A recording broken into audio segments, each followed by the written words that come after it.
राखी म्हणजे फक्त एक दोरी नाही, तर ती असते एक आठवणींचा गोड गंध, भावना आणि आयुष्यभर जपावा अशा नात्यांची गाठबंध. आपल्या संस्कृतीत भाऊ बहिणीच्या नात्याला पण एक खास गोडवा दिलाय. हे नातं म्हणजे थोडंसं खेळकर, थोडंसं हळवं, कधी भांडणं तर कधी एकत्र केलेल्या खोड्या आणि न बोलताही उमजणारा विश्वास. हा सण फक्त नात्यांचा उत्सव नाही, तर तो शिकवतो जपणं, सांभाळणं आणि दिलेलं वचन पाळणं.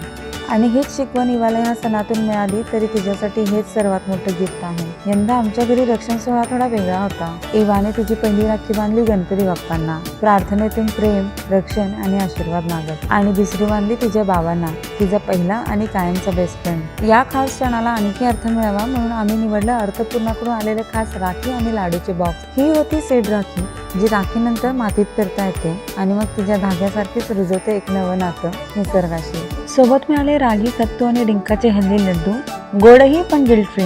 सोबत मी बनवलं इवासाठी नारळाच्या लाडूंचं हेल्दी व्हर्जन, कारण गोडवा असावा जिभेचा आणि आरोग्याचा दोन्ही. तुम्हाला हे राखी पौर्णिमेच्या हार्दिक शुभेच्छा. आणि या रक्षाबंधनला राखी असू द्या प्रेमाची, गोडवा असू द्या आठवणींचा आणि मिठाई असू द्या हेल्दी पण मनापासूनची. हा व्हिडिओ आवडला असेल तर लाईक करा, शेअर करा आणि फॉलो करायला विसरू नका. धन्यवाद.